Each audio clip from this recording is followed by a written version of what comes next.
Curioscience, le petit journal de la curiosité.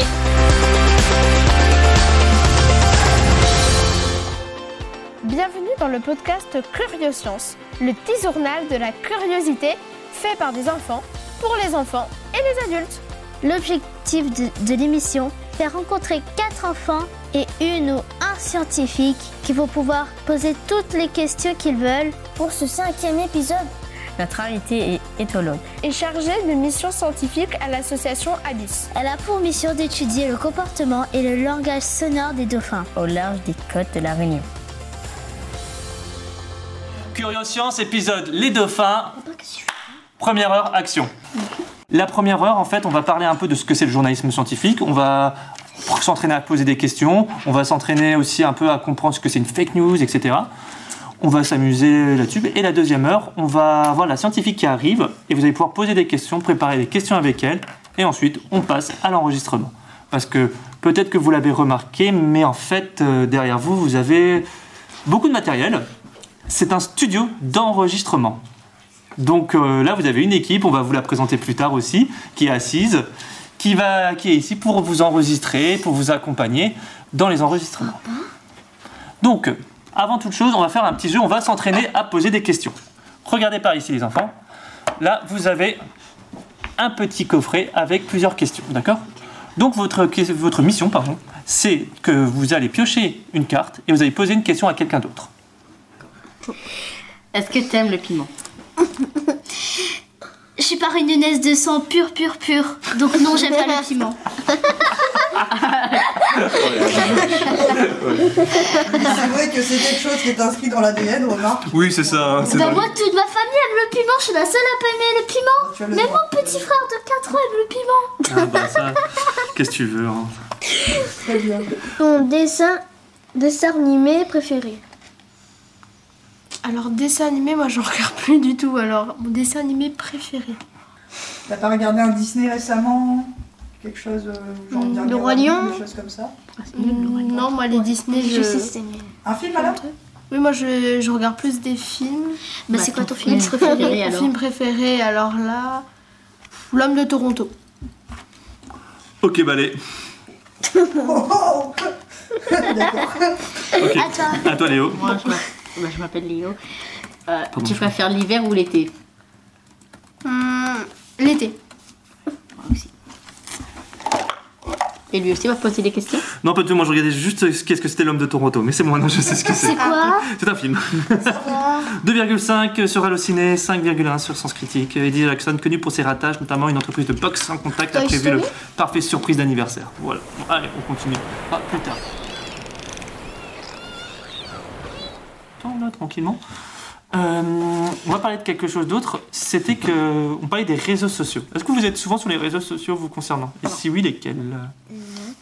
Non. Moi, je connais. Moi, je suis sur des jeux et sur YouTube. D'accord. Sur quoi le premier c'est?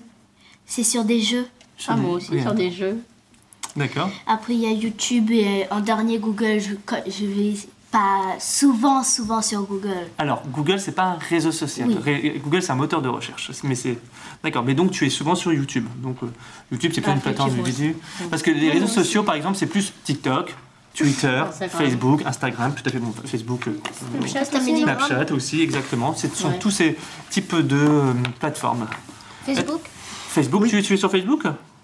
Non, mais quelqu'un connaît un peu les réseaux sociaux? Yvan? Oui? Tout ce que Snapchat, TikTok, Insta, etc. D'accord, tu as un compte sur Non, pas du tout, j'ai seulement un compte Snapchat, pas les deux autres. D'accord, ça marche. Ok, et donc maintenant je vais vous poser encore beaucoup de questions. Si à un moment ça vous dérange, vous me le dites, hein, il n'y a pas de souci. C'est vous les patrons. Vous pouvez me virer. Ça me va, allez, salut, je rentre chez moi. Est-ce que le terme fake news vous dit quelque chose? Oui. Ok, alors Respirez. Et chacun aura sa réponse. Donc on va commencer par Camille et En fait, un fake news, c'est une fausse nouvelle. Par exemple, on te dit sur tout ce qui est YouTube et tout, ça te dit des fausses choses, par exemple. Angela, donc à ton tour. Pour moi, fake news, c'est une fausse information et que tu peux voir très souvent sur les réseaux sociaux Ou même des fois, il y a des fake news, ça peut être partout, dans des je sais pas, des journaux, il peut y avoir certaines...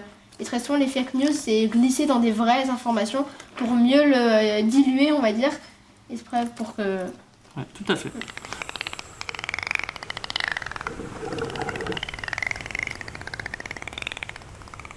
Qui êtes-vous Et que faites-vous? Je suis Beverly Ekal et je suis éthologue chargée de mission scientifique pour l'association Abyss. À savoir que l'éthologie, c'est l'étude du comportement animal. Qu'est-ce que vous préférez dans votre métier?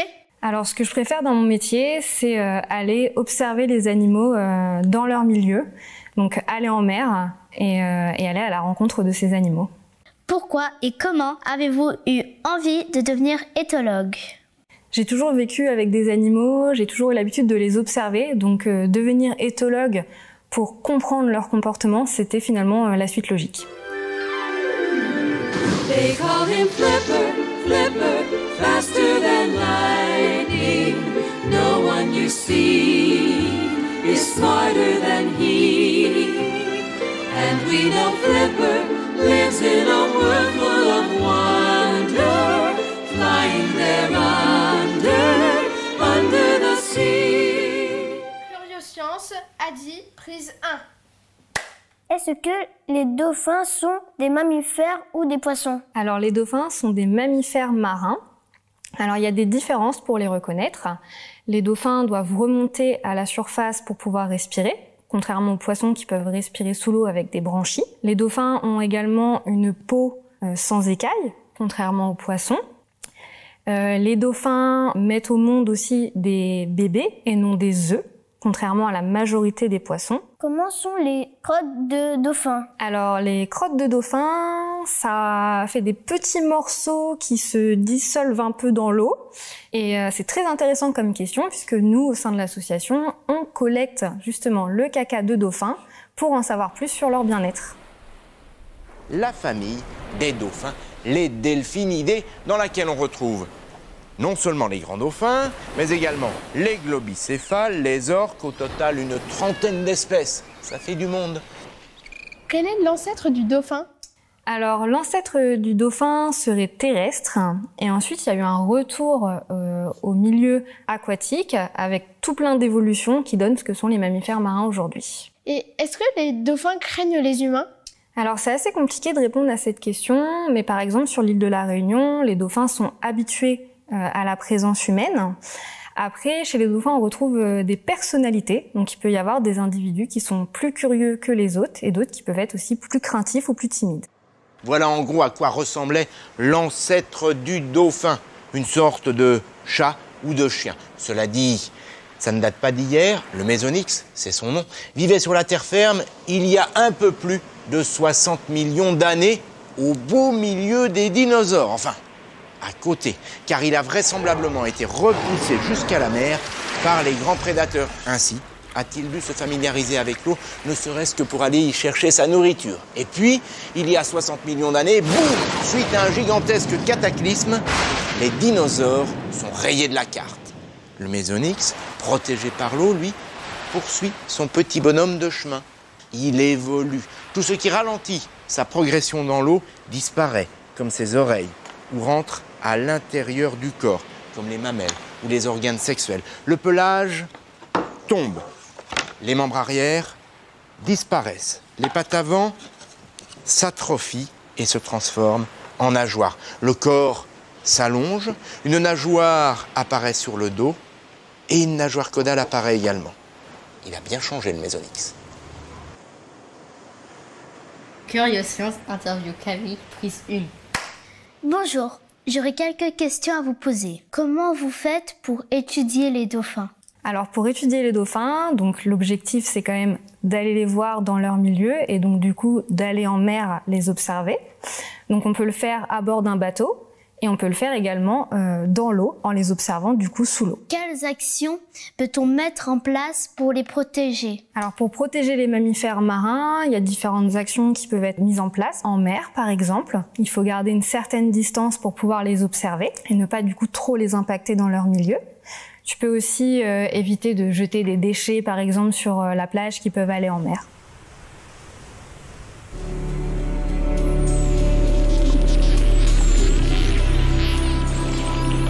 Ces jeux renforcent les liens du groupe et servent d'apprentissage aux plus jeunes, car on apprend mieux en s'amusant.